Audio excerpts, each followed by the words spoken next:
Rodrigo, bienvenido. Muy bien, buenos días. Mi nombre es Rodrigo Gómez, soy médico veterinario de Bolivia, actualmente estudiante de la maestría de la Corte 20, epidemiología, y hoy voy a hablar sobre un artículo que es el tabaquismo, la bebida, dieta y actividad física como factores de riesgo modificables del estilo de vida y sus asociaciones con la aparición de la primera enfermedad crónica. Bueno, para empezar, en el 2014 la OMS atribuyó más de 2/3 de las muertes en todo el mundo a enfermedades crónicas, como unos 38 millones, donde las más sobresalientes o más relevantes son el cáncer, enfermedades cardiovasculares, enfermedades respiratorias crónicas y la diabetes. Clínicamente, la investigación de enfermedades crónicas por separado es beneficioso para comprender la epidemiología de enfermedades de manera individual. Sin embargo, considerar múltiples enfermedades crónicas simultáneamente es ventajoso porque refleja mejor la experiencia de los pacientes que acumulan múltiples afecciones y refleja con mayor precisión la salud en general.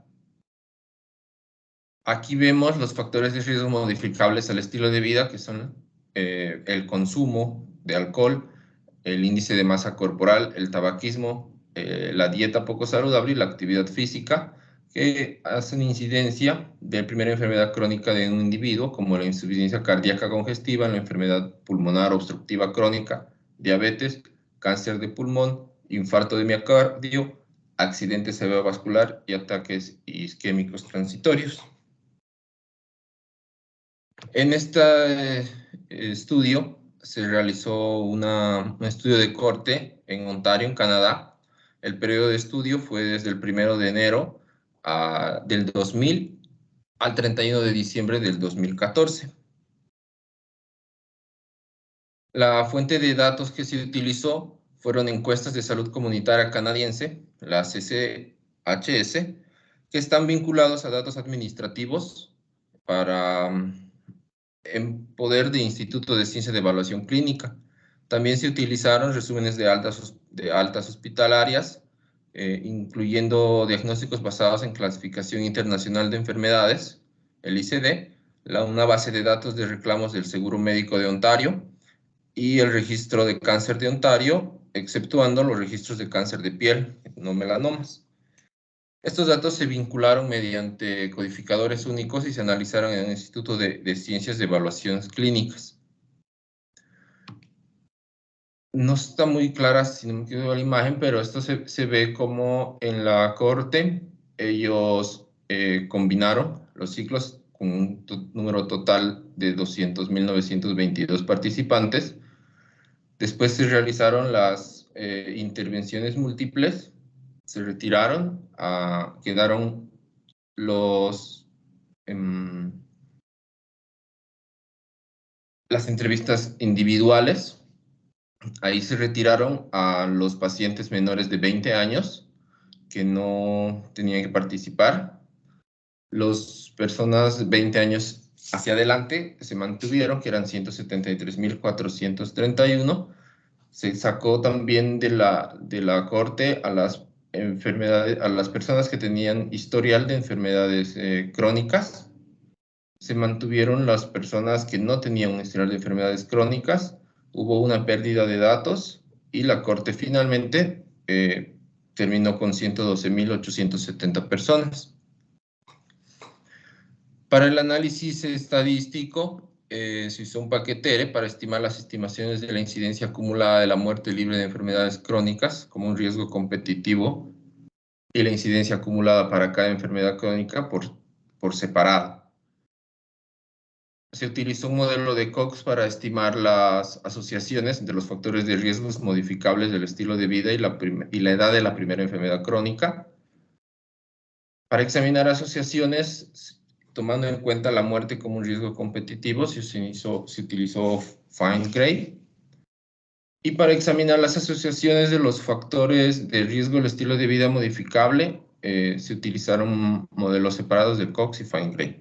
Los análisis de regresión se realizaron con SAS Enterprise Guide el 7.1. Viendo un poco los resultados, la incidencia de las enfermedades crónicas, 15.1 de la Corte desarrolló al menos una de las 6 enfermedades crónicas, 1.98 por 100 años persona, 2.9 por 100 años persona en hombres y 1.90 por 100 años personas en mujeres. La diabetes con 40.9%, la EPOC con 32.8%, la AIT con 9.6%, ICC 8.2%, el infarto de miocardio con 5.9% y el cáncer de pulmón con 2.6%. 1.9 de las personas fallecieron antes de tener alguna de las enfermedades crónicas. Acá podemos ver una distribución en tipo S, donde se ve fácil que las mujeres, en relación con los hombres, las mujeres llevaban la enfermedad en edad antes que los hombres, acá se ve claramente, ¿no? Posteriormente ya los hombres son quienes empiezan a tener en mayor número la enfermedad. Aquí se ve en la mediana que tanto hombres como mujeres ya tienen la enfermedad entre los 68 y 72 años de vida. Acá en las líneas punteadas de abajo se ve, tanto en hombres como mujeres, las enfermedades crónicas que están, enfermedades crónicas sin muerte, ¿no? Acá podemos ver, ya usando el modelo de Cox, este es para mujeres, ellos toman un grupo de referencia a los pocos o bebedores ligeros, podría decir, y no así a los no bebedores. Entonces, van ajustando los modelos y a medida que los modelos están siendo ajustados y van incluyendo los factores confusores o incorporando variables confusoras, entonces se va ajustando para poder obtener, voy a ver si puntero aquí, sí, entonces poder obtener aquí los factores de riesgo, cuando aquí ya están todos los factores de riesgos incorporados al estudio, ¿sí? Entonces, por ejemplo, también se puede ver que el consumo diario de frutas y vegetales, a medida que el consumo sea mayor, entonces el riesgo también a contraer significativamente es un poco más bajo. Y aquí cuando ya realmente está ajustado, ¿cierto? Lo mismo con los hombres.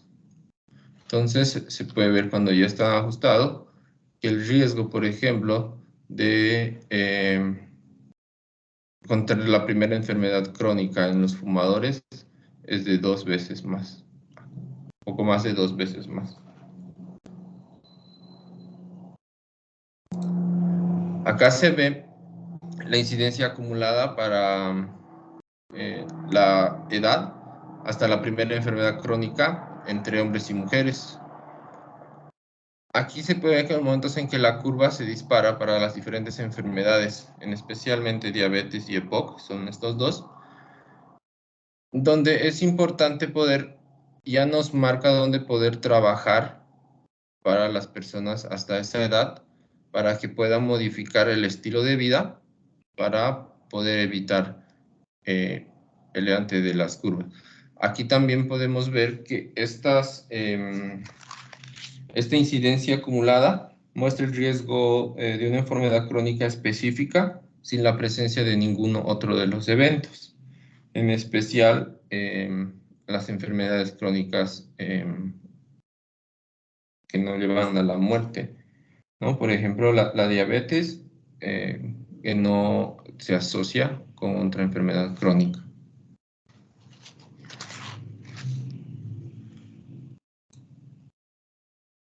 Acá ya está es la asociación, tanto no, esta es en mujeres, para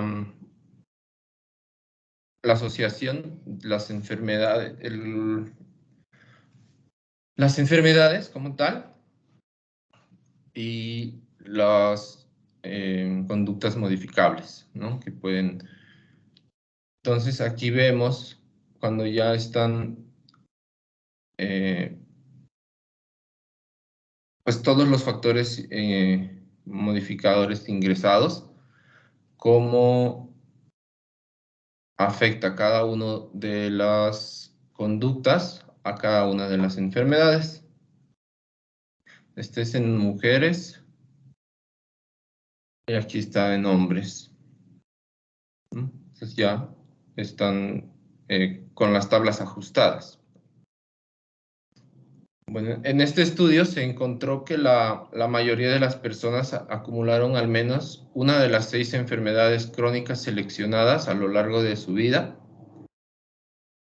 Examinó también las asociaciones específicas del sexo entre los factores de riesgo modificables del estilo de vida y las enfermedades crónicas de hasta 6 años de edad.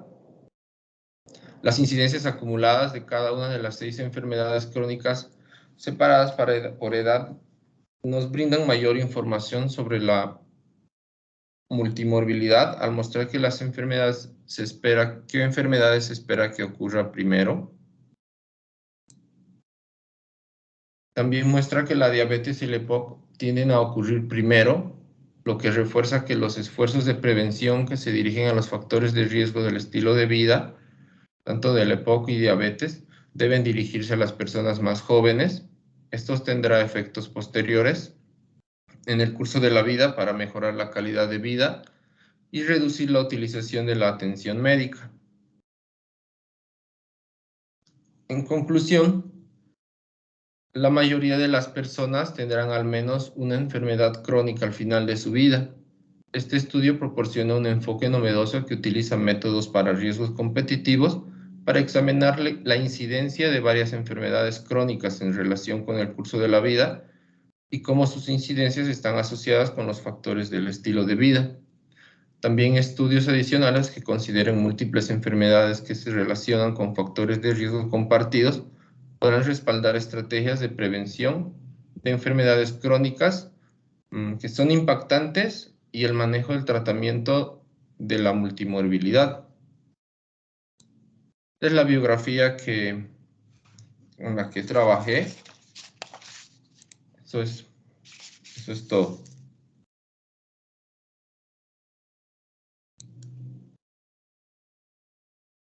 Bueno, Rodrigo, gracias por la presentación.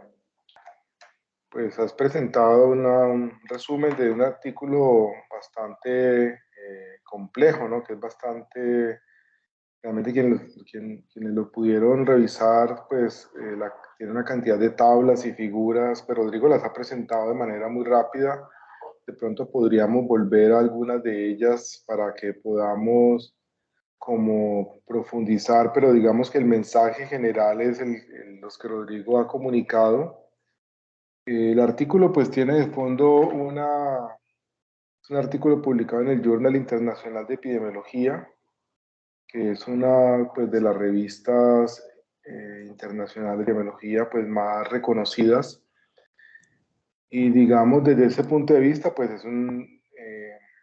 digamos, es un artículo importante a tener en cuenta, digamos, sobre todo pues por la parte metodológica, creo que ahí donde pudiéramos tratar de sacarle más provecho, ¿cierto? Esa parte de la metodología, sobre todo lo que tiene que ver con el estudio de los riesgos competitivos, ¿cierto?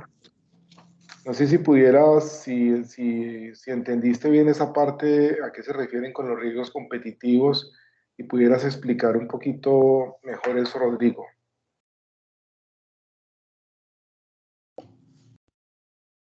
Sí.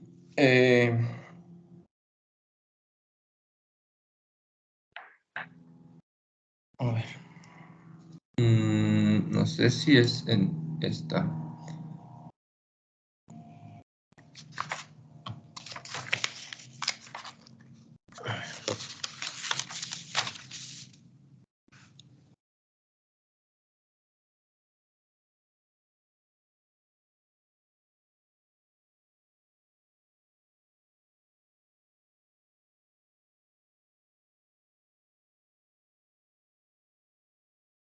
Hola, ¿me escuchan?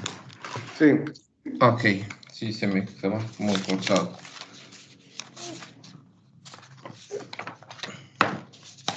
De hecho, yo he entendido que son las diferentes condiciones de vida que las personas tienen para el riesgo de poder tener a cierta edad una de las enfermedades crónicas, ¿cierto? Entonces, a relación que ellos van considerando las diferentes condiciones de vida que ellos tienen, entonces han ido modificando y aumentando las variables confusoras para poder obtener cuáles son las que normalmente o con mayor incidencia aparecen al inicio de la primera enfermedad crónica en personas mayores de 20 años.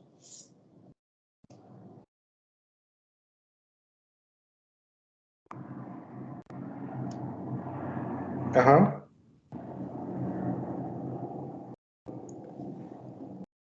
Lo que sí bueno, también me llamaba un poco la atención y había hablado con el profe Juan Fernando, que el grupo de referencia, por ejemplo, aquí consideran a los que sí son bebedores y no a los que no son bebedores. Como en este caso, que sí consideran a los que nunca fumaron como el grupo de referencia.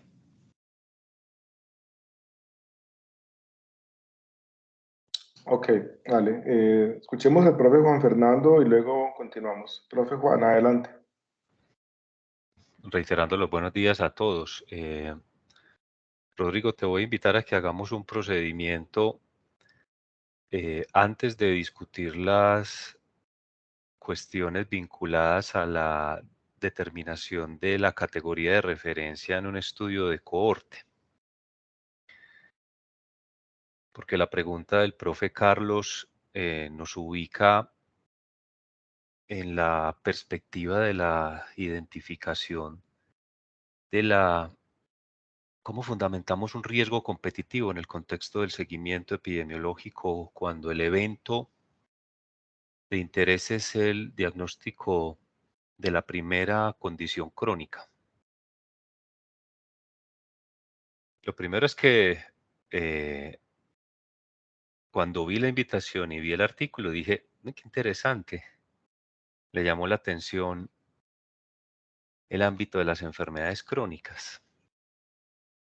Y con doble carga de enfermedad podemos estar con intereses en trabajo en infecciosas y también en crónicas. Profe Carlos, una cosa que hemos discutido para el grupo en términos de nuestra capacidad de respuesta para lo que son prioridades epidemiológicas. Bueno, Rodrigo y apreciados asistentes, pensar en riesgos competitivos es razonar causalmente y por ende especializar la manera en la cual sospechamos que un factor puede vincularse de forma independiente con riesgo o con reducción de ese riesgo. Por eso en cualquier cohorte la noción de riesgo competitivo surge cuando yo voy con un evento que debo clasificar correctamente desde el punto de vista de los modelos, la supervivencia como técnica y sus métodos aplicados para tiempo al evento, que podría ser clásicamente como se ha enfocado muerte, pero también puede ser tiempo al primer diagnóstico de enfermedad crónica.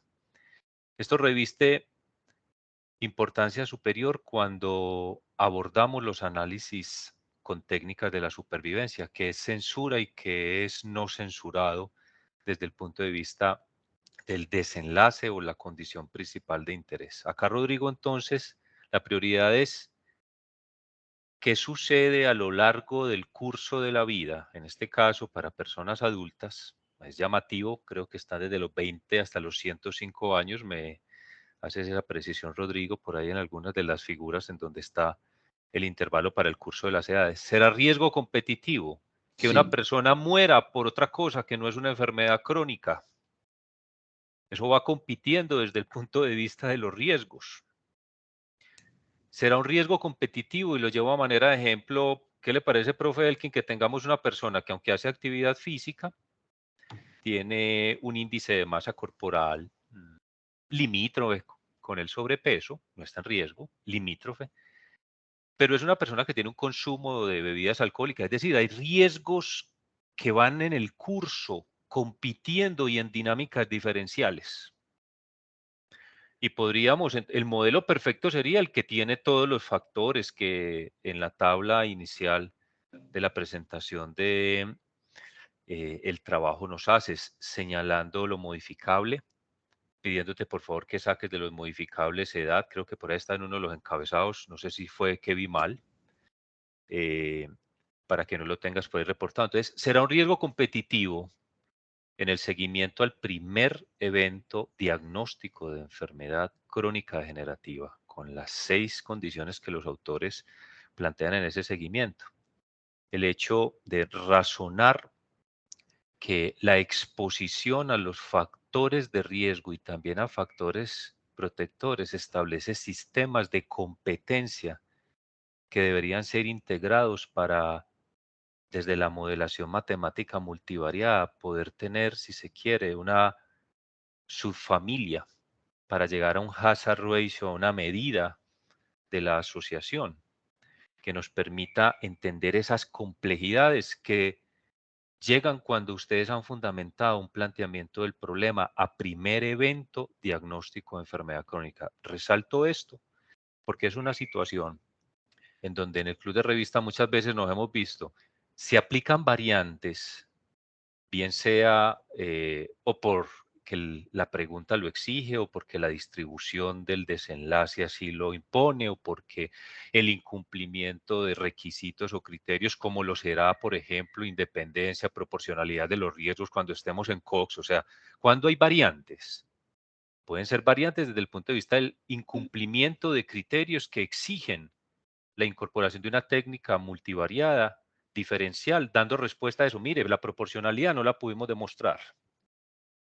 Pero también en los modelos de causalidad, y especialmente en la perspectiva de la elaboración de los diagramas de causalidad, nos han llevado a razonar una pregunta de investigación con un desenlace y evaluando lo que se denomina el perfil funcional. O sea, ¿usted cómo considera que estas variables, hay interacciones, hay potencial efecto confusor, hay colíderes, hay situaciones de unas que van jalando en función de incrementar la probabilidad de que aparezca la enfermedad crónica y otros lo reducen? Y en el mismo sujeto podrían estar 3 factores de riesgo y un factor protector.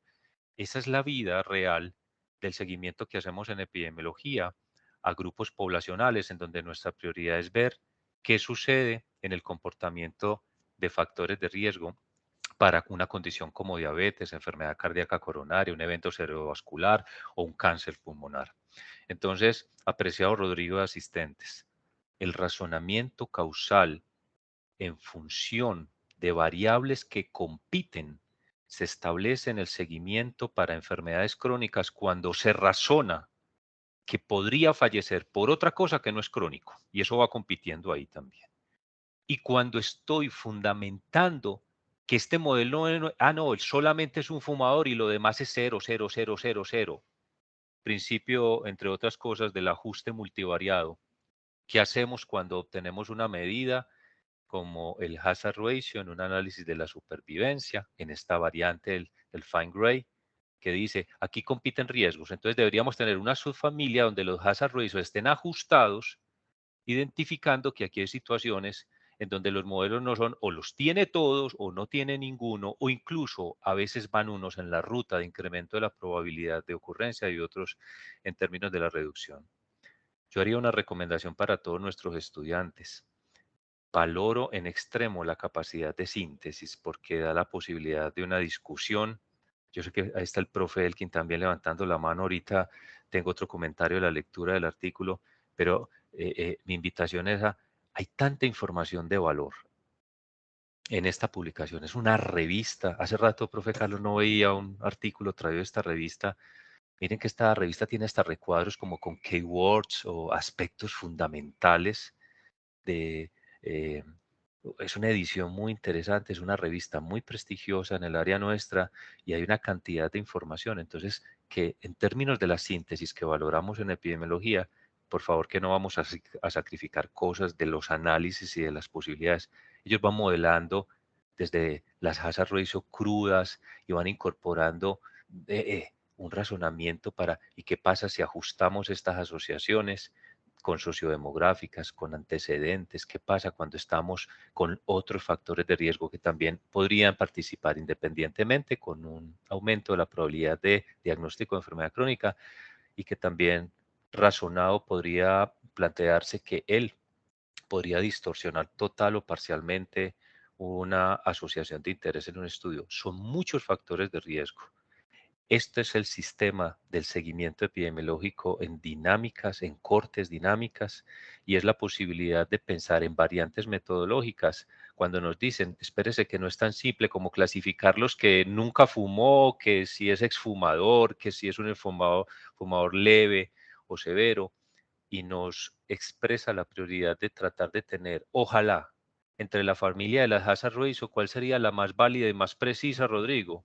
Sería aquella que de forma multivariada, primero que midiendo bien la exposición, que haciendo un correcto seguimiento epidemiológico, dando garantía de una cohorte, el mejor hazard ratio para una exposición de interés será aquel que se ajusta por potenciales confusores y que integra la noción de los riesgos competitivos, porque esa subfamilia del Fangray lo que te permite llegar es el mejor hazard ratio pensando que este factor, esta exposición, tabaquismo, no es el único vinculado en la competencia para aumentar probabilidades o también reducir, porque uno puede medir factores protectores en el seguimiento epidemiológico que se hace de las poblaciones. Profe Carlos, ese era mi comentario, porque es un tema en el cual estamos profundizando en la línea de investigación, cuando hay medidas repetidas, cuando hay riesgos competitivos, cuando se nos muere por otra cosa que no es el evento de prioridad desde la pregunta y el desenlace primario en epidemiología. Muchas gracias. Don Fernando, excelente pues la intervención y muchas gracias por presentarlo de una manera como muy pedagógica, muy clara para todos lo que significan estos modelos como el Fine Gray, los que se mencionan allí, que son como extensiones, subfamilias, como lo dijiste muy bien, del modelo de riesgos proporcionales Box y de todo este complejo pues, de metodologías que se utilizan en los análisis de supervivencia.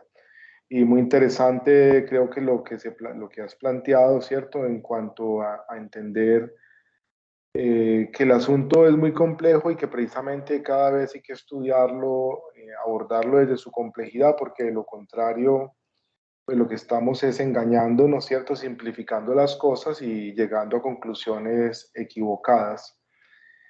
Bueno, voy a darle la palabra al profe Elkin y luego retomamos con más comentarios. Por favor, los estudiantes, profesores, anímense a participar con esta discusión tan interesante. Quienes trabajan en enfermedades crónicas, compartan qué piensan de estas metodologías. Profe Elkin, adelante.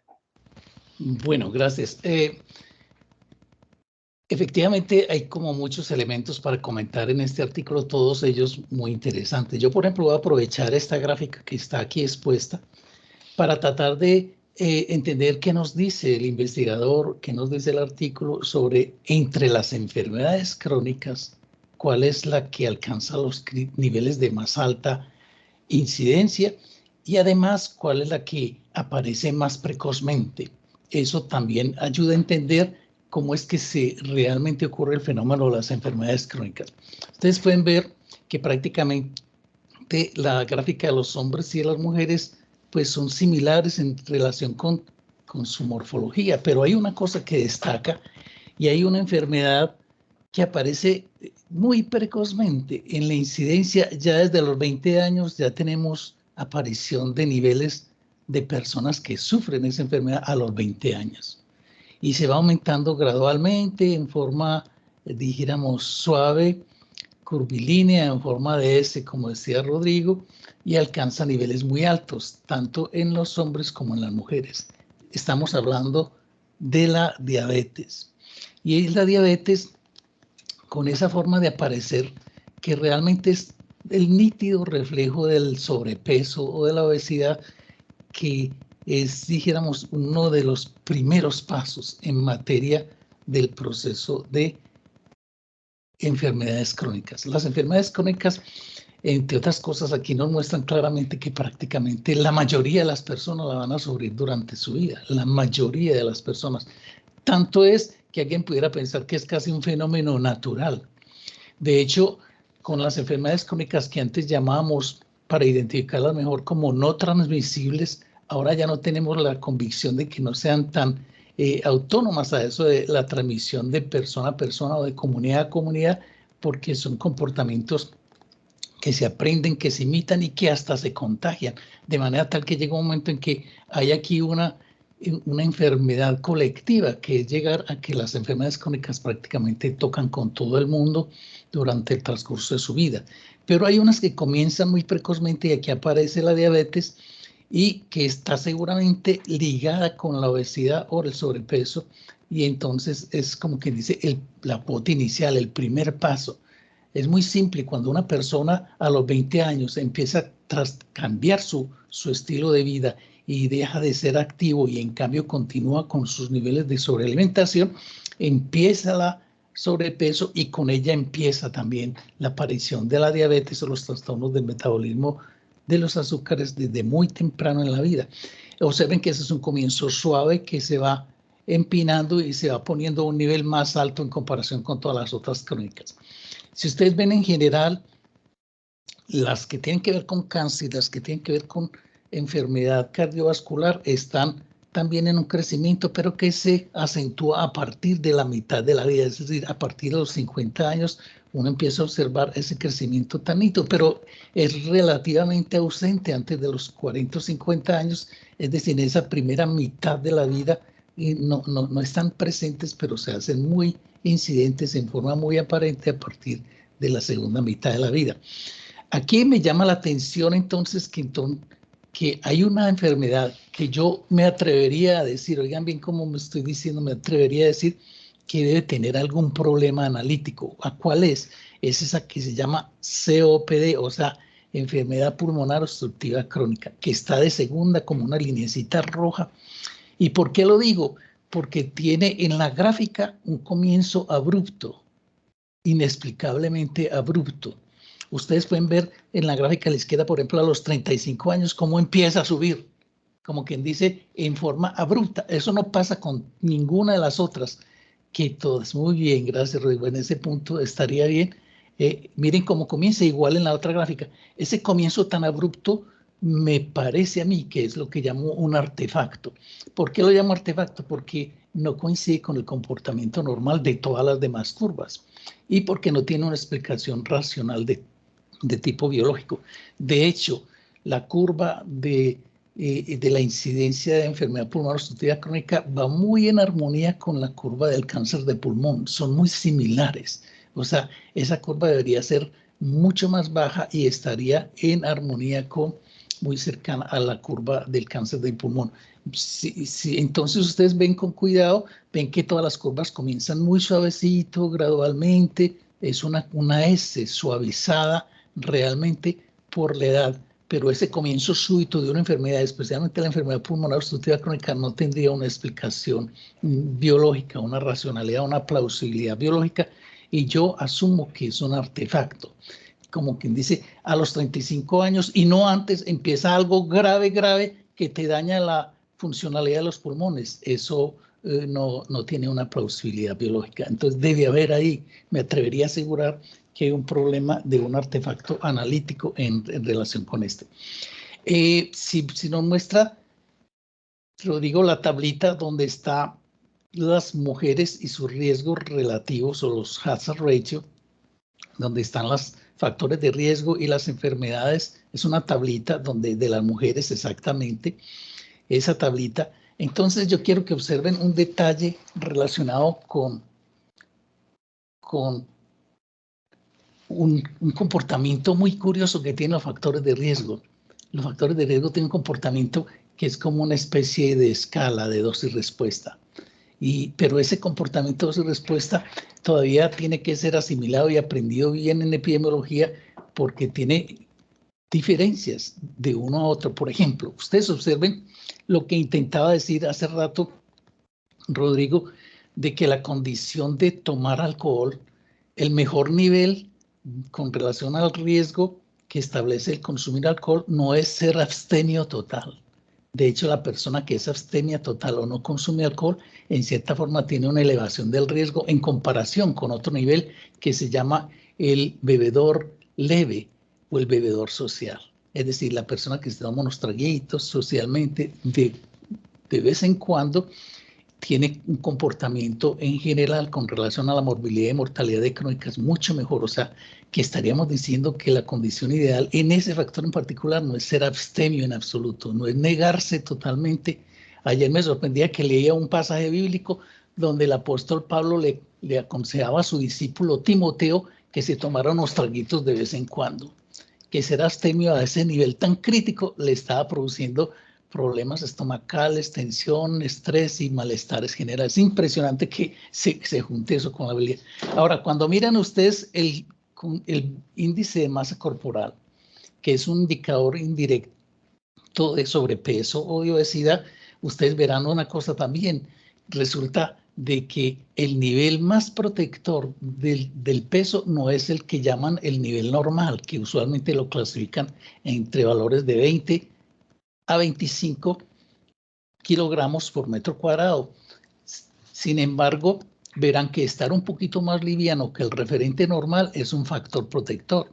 O sea, estar con un poquito por debajo del peso referencial en las tablas de peso relativo o de peso apropiado para la edad y para la estatura en hombres y mujeres resulta ser mucho mejor estar un poquito por debajo. Dicho en poquitas palabras, ser liviano es más saludable. Estar liviano entre un 10 a un 15% por debajo de esas referentes poblacionales se compagina con personas que tienen un mejor nivel de salud.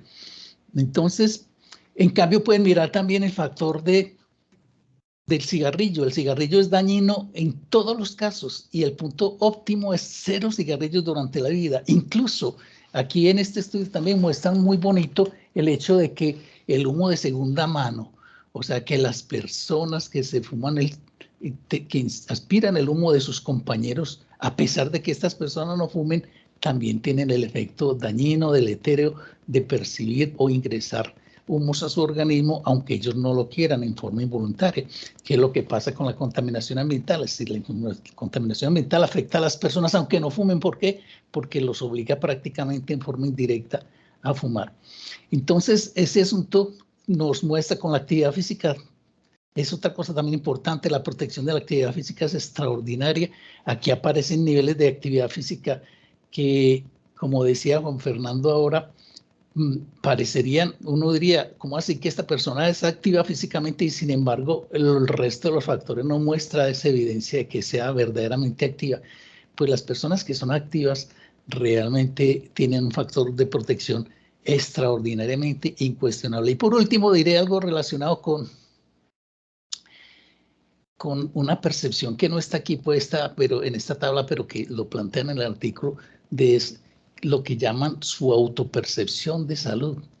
Y entonces, asombrosamente, hay personas, en este estudio es asombroso que casi el 90% de las personas, un tanto más, declaran que tienen buena salud, muy buena salud o una excelente. Pero lo que aparece como parte muy bonita es el hecho de que las personas que se autodeclaran con salud excelente tienen unas condiciones realmente muy aparentes de buena salud con relación a los demás. Esto, para resumir, quiere decir lo siguiente a mi modo de ver. El asunto de los factores de riesgo como prevención de enfermedades crónicas es una realidad incuestionable que se consolida y se confirma a través de la evidencia de todos los estudios que se hallan. Este es un estudio poblacional fuerte de cohorte con un rigor muy bien establecido y además un número de sujetos por encima de 200,000 personas con una gradación muy bonita con relación a la edad. Es un estudio, dijéramos, creíble, respetable, de una publicación muy respetable del área de la epidemiología, pero que nos confirma todo lo que hemos ido aprendiendo sobre factores de riesgos y que los confirma a nivel individual y a nivel colectivo de cómo es ese efecto. Pero para tener en cuenta este detalle, la población del mundo en general, a pesar de lo que hoy sabemos, todavía sigue cayendo en la poca aprovechamiento de esos estilos de vida saludable y, dijéramos, consciente con factores de riesgo de vida que los conducen a tener tarde o temprano una enfermedad crónica que al final puede acompañar a la muerte. Sin embargo, quedan un grupo de personas que está entre el 10 y el 15% que pueden llegar a su final de sus días sin haber sufrido una enfermedad crónica. Y quedan personas que, autoclasificadas con salud excelente y exentas de factores de riesgo, alcanzan a vivir una vida de alta calidad en condiciones de excelencia a lo largo de todo el trayecto de la vida. O sea, la evidencia del estilo de vida en las enfermedades crónicas es real, está confirmada en los datos y en estos testimonios de vida. Quien realmente consciente en un estilo de vida saludable puede lograr sentirse exento y lograr que llegue al final de sus días, incluso porque todos hemos de llegar a ese final, pero gozando de una excelente salud y viviendo exento de una enfermedad crónica incapacitante. Muchas gracias. Profe Elkin, muchas gracias por ese análisis y esa reflexión. Yo quisiera enfatizar un poquito en algo que usted menciona y que el artículo también llama la atención. En el análisis, desde el comienzo, los autores se plantean analizar por separado a los hombres y a las mujeres, ¿cierto? Porque dicen que el comportamiento de las enfermedades crónicas difieren de unos a otros por estilos de vida y quién sabe si por otro tipo de factores, pero digamos que desde el punto de vista analítico, eso es una apuesta inicial y se ve reflejado a lo largo de todo el artículo, tanto en las figuras como en las tablas, ¿cierto? Esa comparación, esa separación para analizar enfermedades crónicas de hombres y mujeres, ¿cierto? Y lo otro, también pues como precisar algo que es muy importante, me parece a mí que en la presentación del artículo, Rodrigo hubiera invertido un poquito más de tiempo en la parte inicial, yo creo que, o sea, sí queremos ver los resultados, pero hay veces entender la metodología de cómo se hizo el estudio es muy importante también para aprender y para valorar la calidad del estudio y sus resultados. Y en ese sentido, llamar la atención sobre dos aspectos.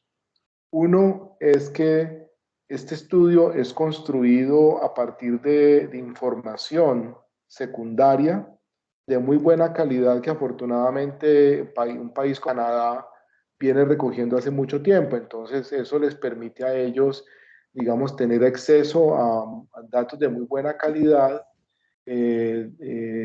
y hacer este tipo de análisis. Particularmente en este caso, ellos ensamblan la cohorte a partir de unas encuestas poblacionales de estado de salud, ¿cierto? De situación de salud que vienen aplicando en Canadá y toman particularmente las encuestas del lugar donde ellos trabajan, que es, creo que es Toronto, Ontario, una de las ciudades canadienses. Ontario, ¿cierto? Sí. La provincia, eso. Entonces, esa es como la base poblacional, la base, ¿cierto? Como el marco muestral, y ellos dicen que esa encuesta tiene una representatividad del 98% de la población de Ontario, o sea que, Sí. y es una información pues que les da ya de entrada una muy buena, digamos, predicción de la población, y luego todo lo que es, y en esa encuesta se midieron factores de riesgo, ¿cierto? En esa encuesta se miden los factores de riesgo y ese es mi segundo comentario, que hay una tabla donde ellos muestran de dónde toman las definiciones de los factores de riesgo y por qué toman estas categorías que muestran acá. Eso es supremamente importante. Yo creo que si bien hay valor en el esfuerzo que ellos hacen por categorizar el índice de masa corporal, la exposición a humo de cigarrillo, sigue habiendo, siempre habrá limitaciones en la forma en que lo hagamos, ¿cierto? Nunca esta forma de medir en epidemiología será perfecta, ¿cierto? Pero es lo mejor que podemos hacer y siempre tendremos que hacer el esfuerzo como epidemiólogos de operacionalizar las variables y medirlas de la mejor manera que podamos, pero siempre cierto, siempre habrá algún, o sea, habrá nivel de error en esas mediciones, pero es importante también revisar eso para poder precisar, cierto, esa parte. Y ya la medición de los desenlaces y de la muerte la van a hacer aparte de lo que ellos llaman datos administrativos, que básicamente son los registros que se generan en el sistema de atención de salud. En el caso nuestro, los certificados de defunción, los registros de prestación de servicios, los registros de egresos hospitalarios, el registro poblacional de cáncer. Entonces sacan información de todas esas partes, de todas esas fuentes, y con el código de identificación de la persona la buscan en diferentes partes y con unos algoritmos que construyen, hacen todo el proceso de minería de datos en esas bases de datos grandes para extraer la presencia de estos eventos y el momento en que los eventos ocurren. Entonces es muy interesante todo eso, y ojalá nosotros pudiéramos y tengamos acceso a ese tipo de información, aprovecharla. Creo que muchas veces, o sea, haber hecho este estudio con fuente primaria hubiera tomado mucho tiempo y hubiera costado demasiado dinero, y creo que lo están haciendo en un tiempo más corto y de una manera muy costo efectiva, ¿cierto? Porque pueden usar la información que ya existe. Muy bien, profe Juan, te doy la palabra de nuevo, adelante. Muchas gracias. La revisión de esta tabla, ayer estaba dándole una mirada a esta tabla. Rodrigo, te voy a pedir que con el señalices, tenés una forma para señalizar, ubícate en el Leisure Physical Activity, en la última covariable. Profe Carlos, profe Elkin, estudiantes. Yo no sé, esto es un error ojalá sea un error de edición de esta tabla y no un efecto en el que la modelación de los hazard por el Fangrey haya llevado a esta locura que contradice el conocimiento que tenemos. Ubícate por favor en infarto de miocardio. La categoría de referencia es ser activo, como corresponde. Epidemiológicamente planteamos que ¿dónde está el grupo en donde se concentraría un menor riesgo cardiovascular? Indiscutiblemente en personas físicamente activas.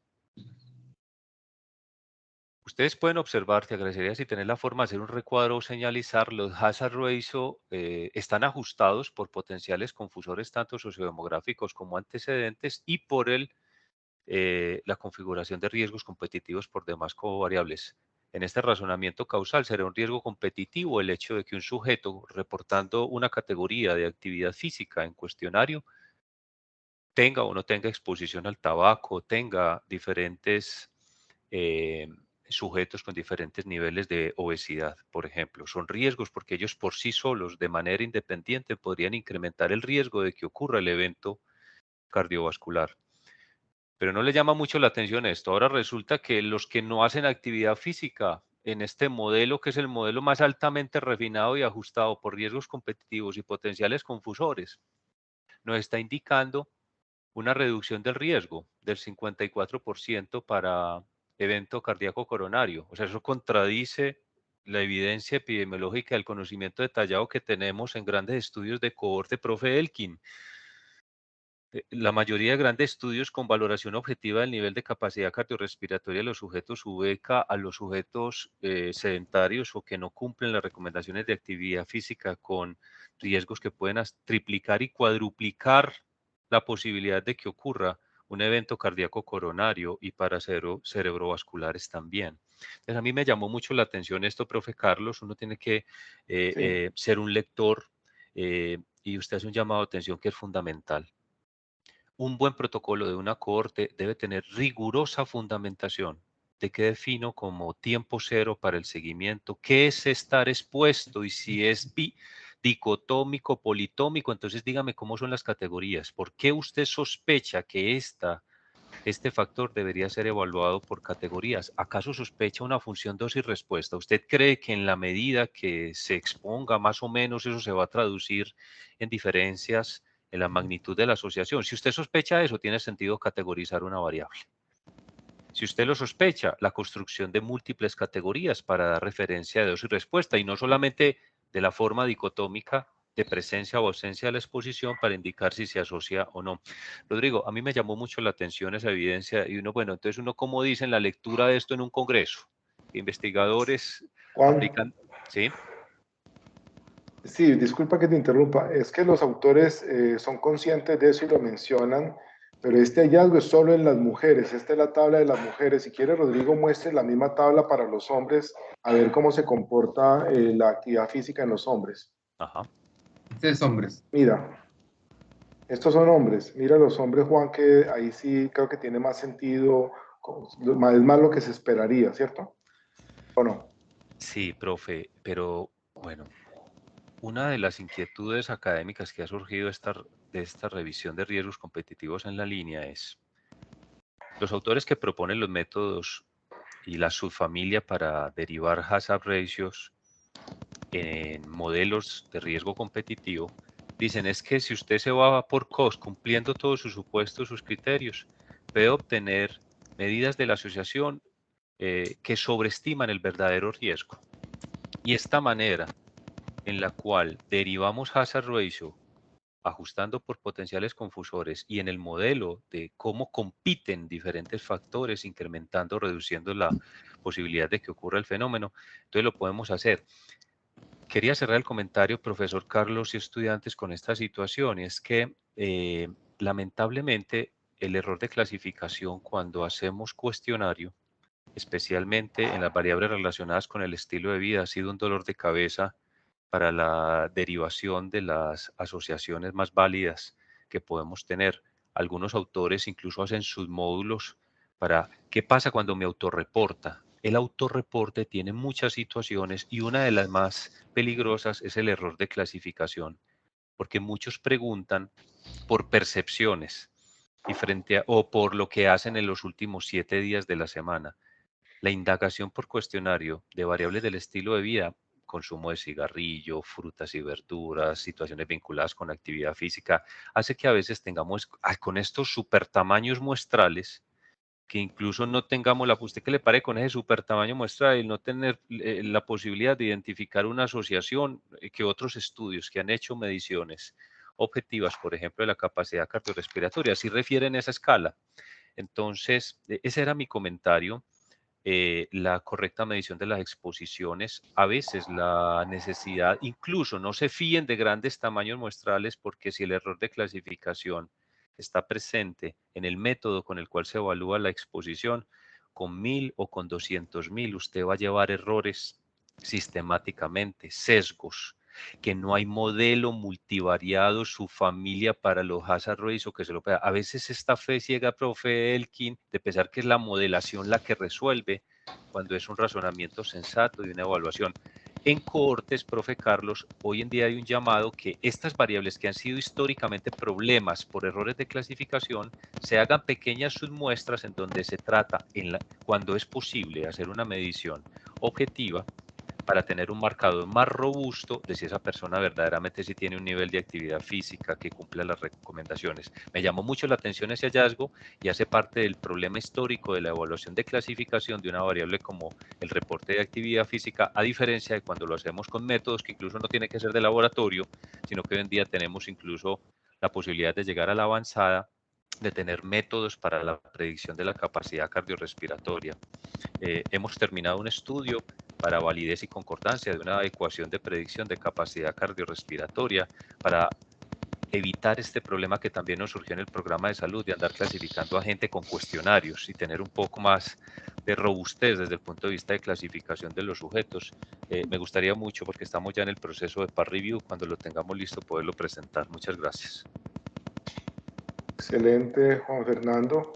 Otro detalle que también se menciona por los autores y que es otra limitación del estudio es que los factores de riesgo se midieron solamente una vez al comienzo de la cohorte. Y estos factores pueden cambiar. Una persona que no hacía actividad física en este momento, que estaba clasificada como sin actividad, puede haber comenzado a hacer actividad.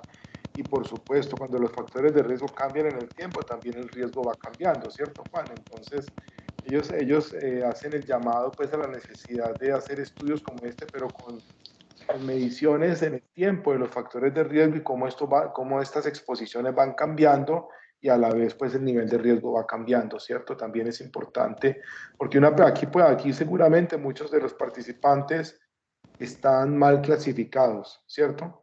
Quedaron clasificados en la categoría de exposición en que estaban al inicio de la cohorte, Totalmente, pero seguramente años después, para el momento de tener el desenlace o tiempo antes, estaban en una categoría distinta porque habían cambiado su estilo de vida. Unas palabritas, Carlos, para confirmar este punto del profe Juan Fernando. Especialmente en actividad física se ve un problema. La gente cuando se le pregunta sobre su nivel de actividad física tiende a decir que es más activa de lo que realmente es.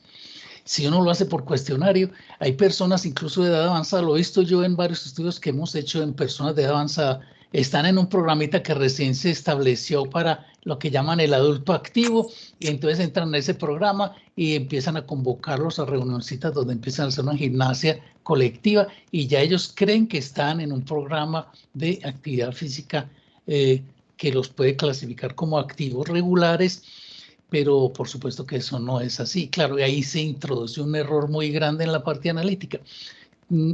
Juan Fernando y yo que hemos estado en el campo de medir esta variable, hemos visto ese fenómeno y hemos visto además que realmente debería haber casi un proceso de validación de la verdadera exposición a este factor. ¿Por qué decimos? Porque una persona que dice ser activa, el cuerpo también habla por ese nivel de histórico de actividad. Si la persona es activa, es muy probable que tenga un nivel de buena aptitud o capacidad física, un indicador de aptitud física bueno y por supuesto un cuerpo que muestra que tiene poca cantidad de grasa y buena proporción de músculo. O sea, son factores que validan el concepto del cuestionario, pero eso no se suele hacer en estas investigaciones de esta naturaleza, pero cuando uno profundiza un poquito, ve que el verdadero factor protector en la actividad física es el que se hace regularmente, de forma que produce cambios orgánicos y funcionales en el sistema cardiovascular en particular, y eso con los indicadores que hemos estudiado hace mucho tiempo, no suele pasar del 5, máximo el 10%. Entonces, cuando uno ve poblaciones que reportan 40, 50, 60% de nivel de actividad, uno sabe que ya hay un error muy grande. Las personas que realmente cuidan a través de su actividad física, su salud cardiovascular, suelen estar entre el 5, máximo un 8% de la población. Así que todo eso hay que irlo entendiendo, pensando. Y un último comentario sobre el análisis multivariante. A mí me da miedo a veces entrar por un análisis multivariante cuando no he hecho todo el proceso de analizar uno a uno los factores. La epidemiología nos muestra, por ejemplo, cómo podemos hacer con una tabla epidemiológica de 2x2 una asociación entre una variable y otra. Y después con varias tablitas de esas hacer el análisis estratificado, agregando otra variable. Y va uno viendo todo el proceso de no solo cómo actúa cada variable, sola o acompañada para estudiar esos procesos de interacción, para estudiar los procesos de sinergismo o de antagonismo y entender bien este proceso. Pero si yo me entro a este análisis global, integral de una vez, se puede decir que se me puede perder mucho de la visión, dijéramos, analítica de cómo va incorporando cada factor el efecto y cómo puede ocurrir el fenómeno de competencia entre ellos. Entonces, yo soy muy amigo de empezar por lo sencillito, avanzar a lo que es un poquito más complejo, pero dejarlo complicado y complejo como para cuando ya se tiene una visión muy completa de esa comprensión, porque de lo contrario uno puede meterse en una caja negra donde muchas cosas quedarían ocultadas en esa oscuridad del proceso multivariante que a veces resulta, como decíamos, contraproducente en el sentido de arrojar datos que nos conduzcan de pronto a una conclusión errónea. Así que hay que tener mucha cautela, ¿cierto? Empezar por lo sencillo, seguir por lo moderado y avanzar a esos niveles complejos, entendiendo las fases previas y comprendiendo cómo es el proceso de la influencia de cada uno de los factores y después de ellos en colectivo. Muchas gracias. Excelente, profe, completamente de acuerdo. Antes Comentario de darle final. la palabra a Juan, sí, Juan, ya va. Quisiera llamarla, destacar los comentarios que nos hace por el chat Anderson Lorju, ¿cierto? Sí. En relación pues con la alta cantidad de factores de confusión que se pueden ver acá por los cuales se puede controlar, y también la observación que él hace que el consumo de frutas y verduras, incluso las personas que tienen altos consumos de frutas y verduras todavía presentan riesgo. Claro, es precisamente por lo que Juan explica, por eso los riesgos competitivos, porque es que no están solamente las frutas y verduras podrán atenuar, pero si tú no haces actividad, tienes un IMC alto, fumas, pues eso ¿cierto? Eso te desequilibra el riesgo en el otro sentido. Entonces, muy interesante. Gracias, Anderson. Profe Juan, adelante para el cierre. Analíticamente, el seguimiento de una cohorte es una escuela total. Ustedes pueden observar la cantidad de fundamentos y criterios metodológicos que desde la epidemiología deben ser aplicados para poder llegar a dar referencia de un efecto independiente de un factor de riesgo. También el hecho de que autores han planteado dónde se encuentran los problemas principales de la medición de variables relacionadas con el estilo de vida cuando aplicamos cuestionarios. Con cigarrillo, miren qué clara es la asociación desde el punto de vista de los fumadores severos con 7 veces más posibilidad de incurrir en diagnóstico de EPOC. Y miren la secuencia claramente en función de dosis y respuesta. O sea, muchos autores también han planteado que en las cortes habitualmente un buen cuestionario con indagación de estatus, de si fuma o no fuma y cómo lo hace, a qué edad lo hace, cuántos cigarrillos, nos da muy buena evidencia. Y para diferentes incluso diseños epidemiológicos, cohorte o casos y controles donde el mismo factor podría ser indagado, en buen diseño, con validez interna, con métodos de análisis bien aplicados, suelen estar los riesgos, las medidas y sus estimaciones del riesgo están muy cercanas, 7 veces, 8 veces, 9 veces la posibilidad al comparar expuestos con no expuestos. Profe Carlos, el problema sustancial se ha presentado cuando llega esta situación que usted planteó. ¿Por qué la importancia de las medidas repetidas en una cohorte?